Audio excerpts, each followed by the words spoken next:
അസ്സലാമു അലൈക്കും. റംസാനിലൂടെ എന്ന പരിപാടിയിലേക്ക് എല്ലാ പ്രിയപ്പെട്ട പ്രേക്ഷകർക്കും സ്വാഗതം. വ്യത്യസ്തമായിട്ടുള്ള എപ്പിസോഡുകൾ, വ്യത്യസ്തമായിട്ടുള്ള അഭിപ്രായങ്ങൾ, അനുഭവങ്ങൾ എല്ലാം നമ്മൾ കണ്ടു കഴിഞ്ഞു, കേട്ട് കഴിഞ്ഞു. ഒരുപാട് കലാകാരന്മാരെയും അതുപോലെ തന്നെ മതപണ്ഡിതരെയും നമ്മൾ വ്യത്യസ്തമായ എപ്പിസോഡുകളിൽ തിരിച്ചറിയാൻ സാധിച്ചു. ഇന്ന് നമുക്കൊരു പുതിയ എപ്പിസോഡാണ്, പുതിയൊരു കഥാപാത്രങ്ങളാണ്. ഇന്ന് നമുക്ക് നമ്മുടെ മുമ്പിലുള്ളത് ഗിറ്റാറിസ്റ്റായ ജോയ് വിൻസെൻറ്റും അതുപോലെ തന്നെ തൻ്റെ ഭാര്യ ഗായികയായ ഇന്ദിര ജോയുമാണ് നമ്മുടെ ഈ എപ്പിസോഡിൽ ചേരുന്നത്. ഏതായാലും നമുക്ക് ഇവരെ ഈ പ്രോഗ്രാമിലേക്ക് കൂട്ടി കൊണ്ടുപോകാം. നമസ്കാരം.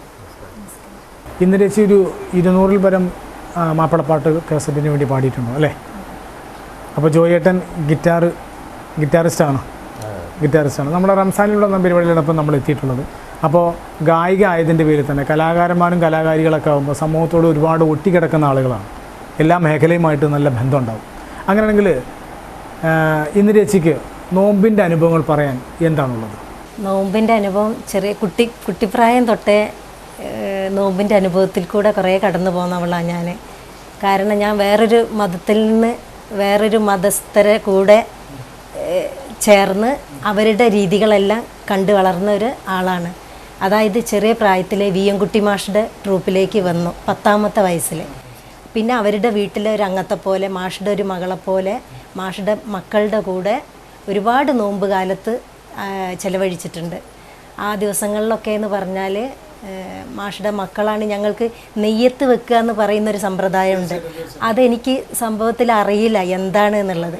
അപ്പം മാഷിയുടെ മക്കളോട് ചോദിച്ച് മനസ്സിലാക്കും അതെന്താണ് എങ്ങനെയാണ് എന്നൊക്കെ. അപ്പം അവരതിൻ്റെ മലയാളത്തിൽ അതിൻ്റെ കാര്യങ്ങളെല്ലാം പറഞ്ഞു തരും. പിന്നെ അറിയില്ല, പക്ഷെ മക്കൾ വെച്ച് തരും, മാഷിയുടെ മക്കൾ വെച്ച് തരും. അതെ, ഇപ്പം എനിക്ക് ഓർമ്മയില്ല, അന്ന് ഓർമ്മ ഉണ്ടായിരുന്നു. ഇപ്പം കല്യാണം കഴിഞ്ഞിട്ട് ഇപ്പോൾ ഒരു 30 വർഷത്തോളമായി. അപ്പം അതിൻ്റെ മുമ്പേ ഉള്ള മറന്നുപോയി. പക്ഷെ മക്കളാണ് നെയ്യത്ത് വെച്ച് തരിക, മാഷിയുടെ മൂത്ത മോളെല്ലാം. അങ്ങനെ പിന്നെ മാഷിയുടെ ഭാര്യ നല്ല സപ്പോർട്ടാണ് ഞങ്ങളോടൊക്കെ. നല്ല അപ്പോൾ ഈ നോമ്പ് പിടിക്കുന്ന കാര്യത്തിലും ഒക്കെ ഭയങ്കര ഇതാണ്. പിന്നെ നിസ്കരിക്കാനൊന്നും അറിയില്ലെങ്കിലും നമ്മൾ നമ്മളുടേതായിട്ടുള്ള രീതിയിൽ പ്രാർത്ഥിക്കും. അങ്ങനെ പിന്നെ നോമ്പ് തുറയുടെ വിഭവങ്ങൾ ഉണ്ടാക്കുന്ന തിരക്കിലായിരിക്കും. നോമ്പ് തുറയുടെ വിഭവങ്ങൾ എന്ന് പറഞ്ഞപ്പോൾ നമുക്ക് വിഭവത്തിലേക്ക് നിർത്തിയതിന് ശേഷം നമുക്ക് നോമ്പിൻ്റെ ഏതെങ്കിലും 2 പാട്ട്. എനിക്ക് ആ പ്രായത്തിൽ റേഡിയോ സ്റ്റേഷനിൽ റേഡിയോയിൽ പാടിയ ഒരു പാട്ട് ഓർമ്മയുണ്ട്. PT അബ്ദുറഹ്മാൻ്റെ വരികൾ, പഴയ ഒരു ട്രഡീഷണൽ സോങ്ങിൻ്റെ ട്യൂണിൽ അത് പാടാം.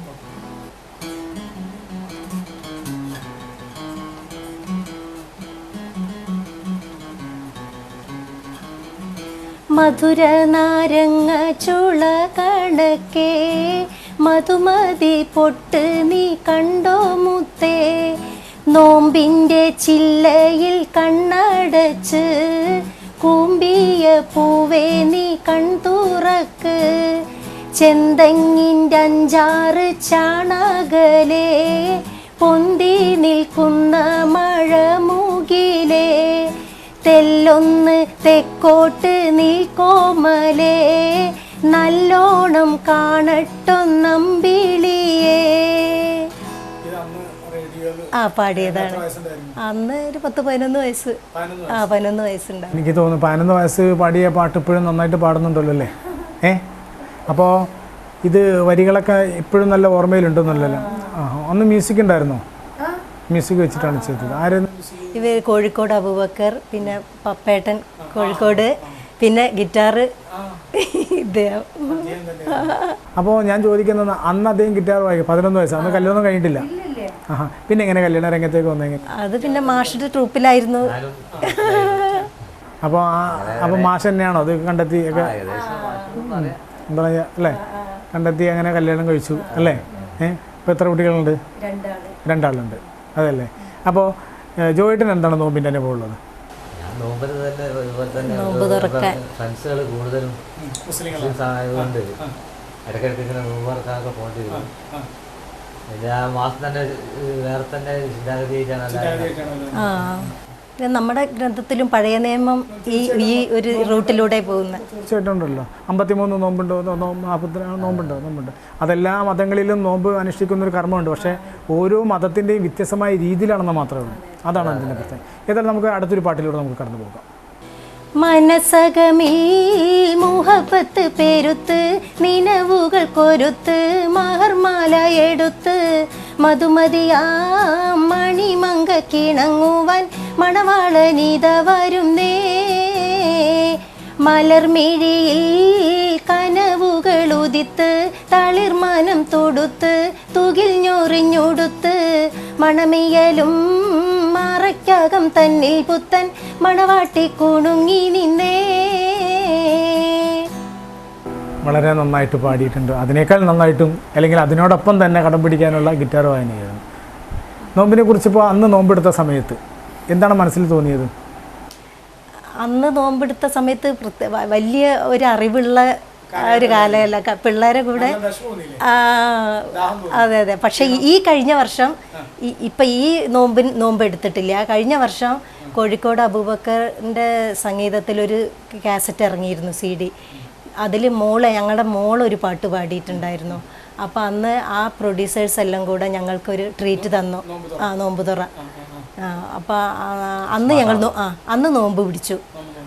അന്ന് ഞങ്ങൾ പുലർച്ചയ്ക്ക് ഞാനും മോളും എഴുന്നേറ്റ് ഇസ്ലാമിക കർമ്മശാസ്ത്രം അനുസരിച്ച് രാത്രി അത്താഴം കഴിച്ചിട്ടൊരു നോമ്പ്. അതെ, അങ്ങനെ തന്നെയാണ് ഞാൻ ചെയ്തത്. പുലർച്ചെ അന്ന് നെയ്യത്ത് വെച്ചു. ഞാൻ എൻ്റെ മനസ്സിൽ തോന്നിയ പ്രകാരം ഞാൻ പ്രാർത്ഥിച്ചു. അങ്ങനെ പിന്നെ ഞാനും മോളും സന്ധ്യ വരെ നോമ്പ് പ്രാർത്ഥിച്ചു. കൂടുതൽ എഴുന്നേറ്റിരുന്നു. അവളോടും ഞാൻ പറഞ്ഞു ഇങ്ങനെ പ്രാർത്ഥിച്ചാൽ മതിയെന്ന്. അങ്ങനെ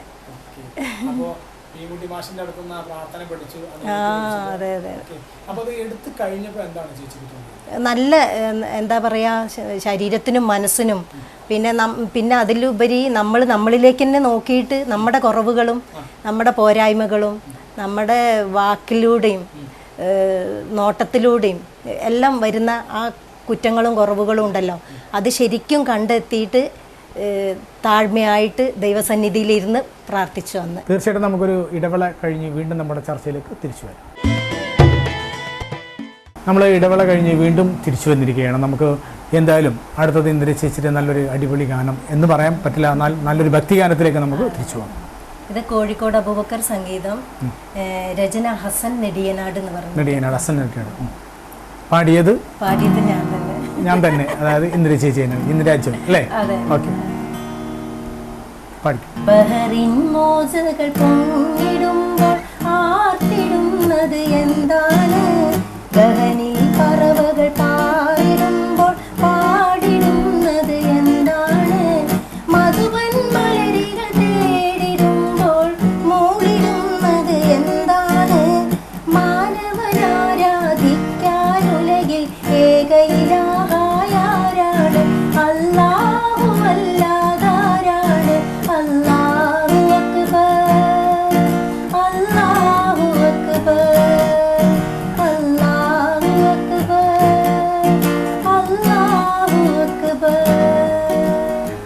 ഈ ഇന്ദിരേച്ചി ഈ അള്ളാഹു അക്ബർ എന്നൊക്കെ പറയുമ്പോൾ വളരെ വ്യക്തമായിട്ട് പറയുന്നുണ്ടല്ലോ, ഇത് ഇത്രയും സ്ഫുടമായിട്ട് എങ്ങനെ പറയാൻ സാധിക്കുന്നു? അതാ ഞാൻ പറഞ്ഞല്ലോ, ആദ്യം തന്നെ പറഞ്ഞില്ലേ, എന്റെ ചെറിയ പ്രായത്തിലെ വിയൻകുട്ടി മാഷുടെ എന്താ പറയാ ഗുരുകുലം എന്ന് പറയണം, അവിടെ ഒരുപാട്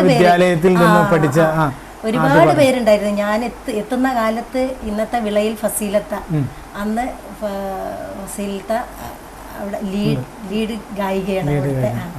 പിന്നെ ഞാൻ എൻ്റെ എൻ്റെ പ്രായത്തിൽ വേറെ കുറേ കുട്ടികളുണ്ടായിരുന്നു. സോണിയ എന്ന് പറഞ്ഞിട്ട് കോഴിക്കോട് ചക്കൻകടവിലുള്ള. പിന്നെ അതിനുശേഷം ഷറഫു എന്ന് പറയുന്ന, അങ്ങനെ ഒരുപാട് ഗായികമാരുണ്ട്. അന്ന് ഗായിക എന്നൊന്നും ഇപ്പോഴും പറയാൻ പാടില്ല ഞാനൊന്നും, കാരണം നമ്മളൊന്നും അതല്ല, അത്രയ്ക്കൊന്നും നമ്മള് എന്താ പറയാ, 200-ലധികം ഗാനങ്ങൾ പാടിയ ഒരു പാട്ടുകാരിക്ക് ഗായിക എന്നല്ലാതെ പിന്നെ അതൊക്കെ എന്തോ ഒരു അത്ഭുതം, എന്തോ അന്ന് അങ്ങനെ ആ അത്ഭുതം ഉണ്ടാകുന്നത് ദൈവത്തിന്റെ സഹായം ഉണ്ടാകുമ്പോഴായിരിക്കണം. അതെ അല്ലേ? അതെ അതെ അതെ, അത് തീർച്ചയായിട്ടും. അതുകൊണ്ടാണ് ഇപ്പൊ ഈ പറഞ്ഞ അതെ നല്ലൊരു അല്ലേ, കാരണം ഒരു സംഗീതമായിട്ട് ബന്ധമുള്ള ഒരാളെ തന്നെ പലപ്പോഴും നമുക്ക് നമ്മളെ ഏതെങ്കിലും ഒരു രംഗത്ത് വരുമ്പോൾ ആരെങ്കിലും ഒരാൾ കലാവാസന ഉണ്ടാവുള്ളൂ, പക്ഷെ മറ്റാൾക്ക് ഇഷ്ടപ്പെടാത്ത ഒരു ഇന്നും പലരും ഞങ്ങളുടെ ഫീൽഡിൽ തന്നെ എല്ലാവരും പറയും ഇന്ദിര നല്ല ഭാഗ്യവതി. സത്യത്തിൽ ഭാഗ്യവതിയാണോ? ഭാഗ്യവതിയാണ്, സത്യത്തിൽ ഭാഗ്യവതിയാണ്. കാരണം ഞാൻ അങ്ങോട്ടേക്കൊന്നും ഇപ്പം പോയാൽ നമ്മുടെ ഈ എപ്പിസോഡൊന്നും ഇവിടെ ഒന്നും തീരില്ല. കാരണം അത്രയ്ക്കും ഒരു നല്ലൊരു ലൈഫാണ് കിട്ടിയത്. ഇദ്ദേഹത്തെ കൂടെ ഉള്ള ജീവിതം. കാരണം എല്ലാവരും കേരളത്തിൽ എന്ന് പറയാൻ പറ്റൂല, അതിനപ്പുറത്തും അറിയപ്പെടുന്ന ഒരു വ്യക്തിയാണ്. തീർച്ചയായും എല്ലാവർക്കും അറിയാം. അതുകൊണ്ടാണ് ആ പാട്ടിൽ അല്ലാഹു അക്ബർ, അല്ലാഹുവാണ് വലിയവൻ എന്നുള്ള നാമം. മുതലേക്ക് അവിടുത്തെ ഭാഷയിൽ വാക്കുകളൊക്കെ പ്രത്യേകം അതാ മാഷക്കൂടെ. പിന്നെ അന്ന് ഈ കവികള് PT അബ്ദുറഹ്മാൻ രചിക്കുമ്പോ ഞങ്ങള് ചോദിച്ച് മനസ്സിലാക്കും ഓരോ ചരിത്രങ്ങളും, ഒരു പാട്ടിന്റെ ആ ഉള്ളിലത്തെ ആ ഒരു ആശയം എല്ലാം ചോദിച്ച് മനസ്സിലാക്കും. ഈ വാക്ക് പറഞ്ഞാൽ എന്താണ്, എങ്ങനെയാണെന്നൊക്കെ. പിന്നെ ബാപ്പു വെള്ളിപ്പറമ്പായി മാഷയുടെ സ്ഥിരം എഴുത്തുകാരൻ ബാപ്പുക്കേടും ഞങ്ങൾ ചോദിക്കും എല്ലാം. ചിലപ്പം ബാപ്പുക്ക് ഓരോ പാട്ട് എഴുതുമ്പോൾ മുമ്പൊക്കെ തമാശയ്ക്ക് ഷൈൻ സ്റ്റുഡിയോ, പിന്നെ കോഴിക്കോട് സ്റ്റുഡിയോ വന്നല്ലോ. അപ്പോൾ അച്ഛൻ്റെ സ്റ്റുഡിയോയിൽ ഞങ്ങളെല്ലാവരും ഇരിക്കുമ്പോൾ ബാപ്പുക്ക പാട്ട് എഴുതുകയാണെങ്കിൽ ചിലപ്പോൾ ഇങ്ങനെ ഓരോന്ന് പറഞ്ഞ് വരുമ്പോൾ ബാപ്പുക്ക രണ്ടാമത്തെ സെക്കൻഡ് ലൈന് ഇന്ന വാക്ക് എന്നൊക്കെ ഞങ്ങൾ പറയുമ്പോൾ ബാപ്പുക്ക പറയും, അയ്യോ ഞങ്ങള് എൻ്റെ കൂടെ കൂടി നിങ്ങളും കൂടെ വാക്കുകള് അങ്ങനെയൊക്കെ ഒരു കാലത്ത് ഞങ്ങൾ നല്ലൊരു ഗ്രൂപ്പായിരുന്നു. സിബില ചേച്ചി, ഞാന്, ബാപ്പുക്ക, ഒരുപാട് കാസറ്റുകളും ചെയ്തിട്ടുണ്ട് ആ കാലത്ത്. പിന്നെ ലീനേച്ചി, പപ്പേട്ടൻ ലീനേച്ചി. ഓക്കെ, ഞാൻ ചോദിക്കുന്നത് നമ്മുടെ ഈ ഇപ്പോ ചേച്ചി ചിത്ര ചേച്ചിക്കൊക്കെ വേണ്ടി ട്രാക്ക് പാടിയിട്ടുണ്ട്. കൂടെ ഈ കല്യാണപ്പാട്ടിലെല്ലാം കൂടെ പാടിയിട്ടുണ്ട്. ഈ തരങ്കിണി കോറസായിട്ട് പാടിയിട്ടുണ്ട്. കോഴിക്കോട് അബൂബക്കറിന്റെ. ഈ ചിത്ര ചേച്ചിക്ക് വേണ്ടി പാടിയിട്ടുള്ള ഏതെങ്കിലും മുസ്ലിം ഭക്തിഗാനമുണ്ടോ ട്രാക്ക് പാടിയിട്ടുള്ള? അതൊന്ന് നമുക്ക് നോക്കിയല്ലോ.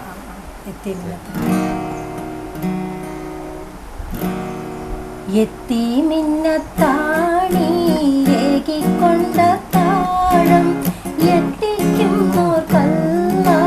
വർഷിക്കും സഹായം മുത്ത് റസൂലിന്റെ മൊഴികളറിഞ്ഞുള്ള മുത്തഖീങ്ങൾക്കാണ് സ്വർഗത്തിൽ അത്താഴം.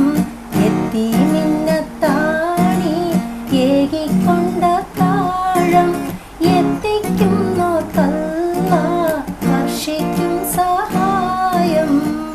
ഇത് ബാപ്പുക്കാണ് എഴുതിയിട്ടുള്ളത്. കോഴിക്കോട് അബൂബക്കറിന്റെ ചേച്ചി ട്രാക്ക് പാടിയിട്ടുണ്ട്, ചിത്ര ചേച്ചി പാടി അല്ലേ? അപ്പോൾ ഈ പാട്ട് ഇറങ്ങിയപ്പോൾ എന്ത് തോന്നി? നല്ല സന്തോഷം തോന്നി. ചിത്ര ചേച്ചി എന്ത് പറഞ്ഞു ട്രാക്ക് കേട്ടതിന് ശേഷം? ഇവരോട് എന്തോ പറഞ്ഞിട്ടുണ്ട്. എന്താ പറഞ്ഞത്? പ്രോഗ്രാമിന് ഗിറ്റാർ വായിക്കാൻ പോവാറുണ്ട്. എന്താ പറഞ്ഞത്? കേട്ടിട്ടുണ്ട്. എന്താ പറഞ്ഞത്? വൈഫാണ് ട്രാക്ക് പാടിയതെന്ന് പറഞ്ഞപ്പോ ജോയേട്ടൻ പറഞ്ഞപ്പോ ചിത്ര ചേച്ചി നന്നായിട്ടുണ്ട് അല്ലേ, ഇനിയും പാടാൻ പറഞ്ഞേക്കണം, വീട്ടിനകത്ത് തന്നെ അടച്ചിടരുത് എന്നൊക്കെ പറഞ്ഞോ? ചിത്ര അല്ലേ? ആ കാസറ്റിൽ വേറെയും കുറെ പാട്ടുകൾ അന്ന് ഞാൻ ആ ട്രാക്ക് പാടിയത്. അതെ അല്ലേ? ദാസേട്ടന്റെ ഒരു പാട്ട് പാടിയ ട്രാക്ക് ഒറിജിനൽ ആക്കിയത് അത് സുജാതയെ പാടിയത്.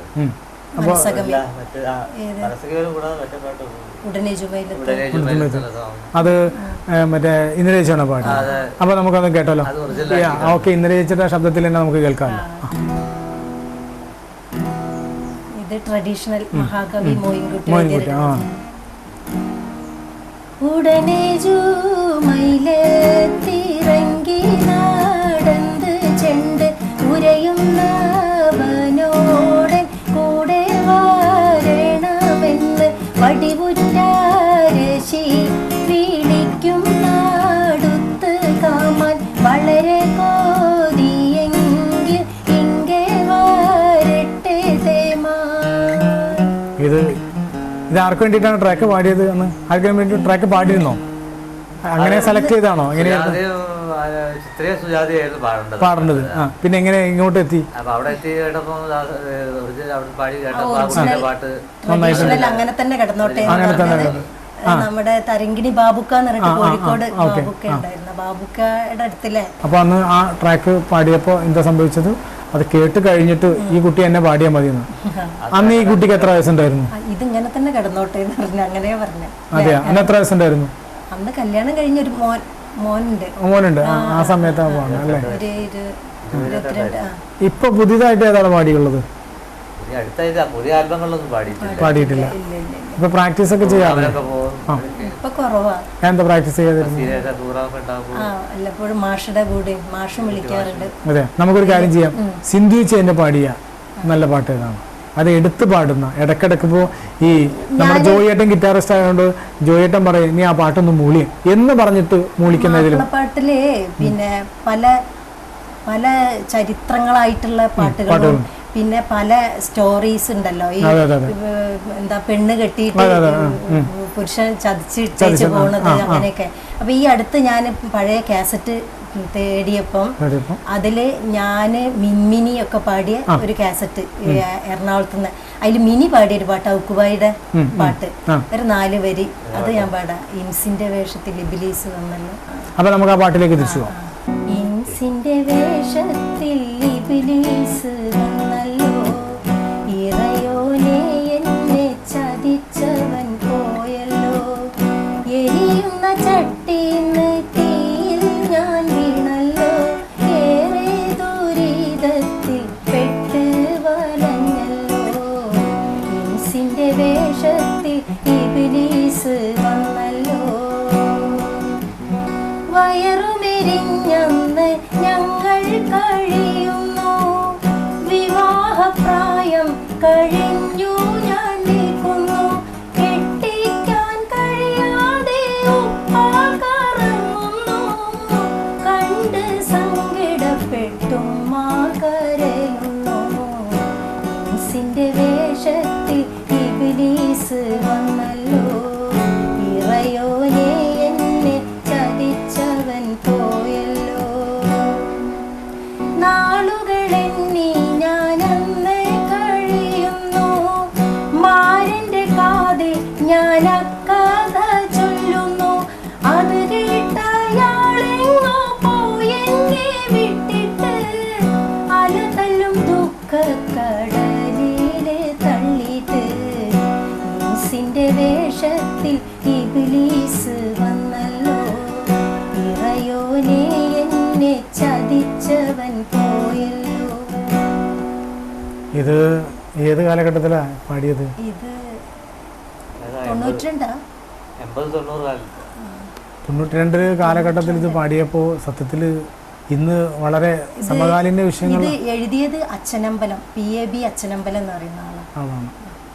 അപ്പൊ മ്യൂസിക് കൊടുത്തവരാ കോഴിക്കോട് അബൂബക്കർ. ആ കാസറ്റിൽ തന്നെ PAB അച്ഛനമ്പലം എന്ന് പറയുന്ന എഴുത്തുകാരൻ എഴുതിയത്. ഇപ്പൊ അവരൊന്നും ഒരു പേരും എവിടെയും കേൾക്കുന്നില്ല, അതുകൊണ്ട് ഞാൻ എനിക്ക് പ്രത്യേകിച്ചെടുത്ത് നല്ല വരികളെ കേട്ട് നോക്കൂ നിങ്ങൾ തന്നെ. സുന്ദരി പെണ്ണിനെ വേളി കഴിക്കുവാൻ വെളുത്തൊരുത്തനെ വേണം, സുമുഖന നബി യൂസുഫിനെ പോലെ കൊതിക്കും രൂപവും വേണം, അലിപുലിയുടെ ധീരത ശൂരത മികവ് തികവ് വേണം, അറിവിലും നല്ല ശുരുതി പൊരുതി മിടുക്കും കുലുക്കും വേണം, മാലും വിലായത്തും വേണം, നല്ല മാതള പുഞ്ചിരി വേണം, മാലും വിലായത്തും വേണം, നല്ല മാതള പുഞ്ചിരി വേണം. നല്ല രസമായിട്ടുള്ള മറ്റേ പാട്ട് പോലെ തന്നെ അത് ഞാനും മിൻമിനിയും കൂടെ പാടിയത് അല്ലേ? അത് 92 തന്നെയാണ്. അത് ഏതായിരുന്നു കാസറ്റിന്റെ പേരെന്തായിരുന്നു? ഇശൽ. അപ്പോൾ ഇശലിൽ അന്ന് എത്ര പാട്ട് പാടിയിട്ടുണ്ടായിരുന്നു?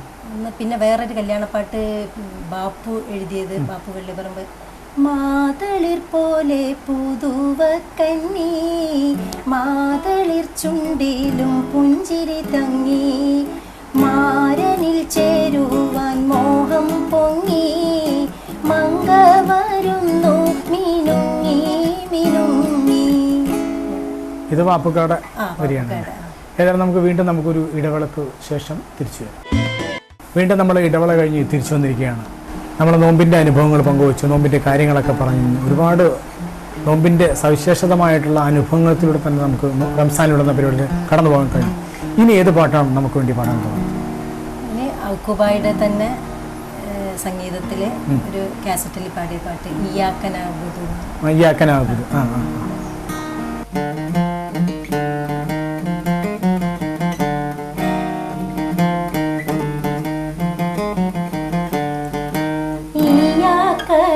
നഅ്ബുദു വഇയ്യാക നസ്തഈൻ. ഈ വാക്യം ചൊല്ലി കരാർ ചെയ്തോരെ കേൾക്കുവിൻ. 17 തവണയത് പറന്നാണെന്നോർക്കുവിൻ. പരനോട് ചെയ്ത കരാർ മുസൽമാൻ പാലിക്കുവിൻ. എന്തൊരു മഹത്തരമായ വരികളാണ്. ഈ വരി ആരാണ് എഴുതിയെന്നറിയോ? ഡൗട്ടാണല്ലേ, നമുക്കത് അന്വേഷിക്കേണ്ടിയിരിക്കുന്നത്. ഏതായാലും സത്യത്തില് ഇത് ഈ പാട്ട് ഇത് പാടിക്കഴിഞ്ഞപ്പോൾ ഇതിന്റെ കാര്യങ്ങളൊക്കെ മനസ്സിലായോ ചേച്ചിക്ക് എന്താണെന്നുള്ളത്? മുസൽമാന് 17 തവണ ബാങ്ക് നമസ്കരിക്കുന്ന സമയത്ത് 17 തവണ അള്ളാഹുവിനോട് കരാർ ചെയ്യുന്ന വാക്യങ്ങളാണ്. ഇഹ്ദിന സിറാത്തൽ മുസ്തഖീം, നേരായ മാർഗത്തിലൂടെ എന്നെ നീ നയിക്കണമേ എന്നൊക്കെ പറഞ്ഞുകൊണ്ട് പറയുന്ന 17 തവണ പറയുന്ന. അപ്പോൾ ചേച്ചി അത് പാടിയപ്പോൾ തന്നെ എനിക്കത് വല്ലാത്തൊരു അനുഭൂതിയാണ് തോന്നിയത്. ഏതായാലും റംസാനിലൂടെ എന്ന പരിപാടിയിലൂടെ തീർച്ചയായിട്ടും നമ്മൾ കേൾക്കേണ്ട പാട്ടാണ്. അടുത്ത പാട്ട് ഏതാണ് നമുക്ക് പാടാൻ പോകുന്നത്? അടുത്തത് ഇദ്ദേഹം സംഗീതം ചെയ്ത ഒരു പാട്ട്. ഇദ്ദേഹം സംഗീതം, അതല്ലേ നമ്മൾ കേൾക്കേണ്ടത്. ജോയ് വിൻസെന്റ് സംഗീതം പകർന്ന്. ആരാ പാടിയത്? ഞാൻ തന്നെ. അങ്ങനെയാണോ? കുറച്ച് വർഷം മുമ്പേ. അതിനാണല്ലോ കുറച്ച് കൂടുതൽ. കോഴിക്കോട് സ്റ്റുഡിയോ വന്നതിന് ശേഷം എന്തായാലും അതല്ലേ സ്റ്റുഡിയോ, മ്യൂസിക് സിറ്റി ബീച്ചിലൊരു മ്യൂസിക് സിറ്റി സ്റ്റുഡിയോ. അപ്പൊ നമുക്ക് ആ പാട്ടിലേക്ക് തിരിച്ചു. നാഗപ്പതിയില്ലാതം നബിയെയും പടച്ചല്ലോ, നാരിയാം ഹവ്വാബിയെ ഇണ ചേർത്തല്ലോ. അവർ നവരത്ന കൊട്ടാരത്തിൽ സുഖം കൊണ്ടല്ലോ. നാഗപ്പതിയില്ലാതം നബിയെയും പടച്ചല്ലോ, നാരിയാം ഹവ്വാബിയെ ഇണ ചേർത്തല്ലോ. അവർ നവരത്ന കൊട്ടാരത്തിൽ സുഖം കൊണ്ടല്ലോ. കുരുവികൾ പാടും, കുരുവികൾ പഴവർഗ്ഗങ്ങൾ, പൂങ്കാറ്റ് പോലും മൂളി നടക്കുന്നല്ലോ. പുതുബൈത്തുകൾ പവിഴപ്പൂന്തട്ട്, പലവിധ വർണ്ണത്തിൻ കൂട്ട്. പവിഴപ്പൂന്തട്ട്, പലവിധ വർണ്ണത്തിൻ കൂട്ട്.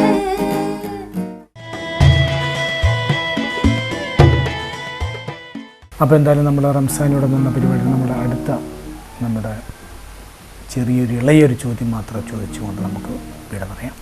അപ്പോൾ നമ്മുടെ എപ്പിസോഡ് ഇവിടെ പൂർണ്ണമാകാൻ പോകുന്നതോടൊപ്പം തന്നെ ഈ റംസാനിൽ ഇനി ഏറ്റവും മഹത്തരമായ ഒരു ഗാനം എന്ന് നമുക്ക് പ്രേക്ഷകർക്ക് കൊടുക്കാൻ കഴിയുന്ന ഗാനം വേണം.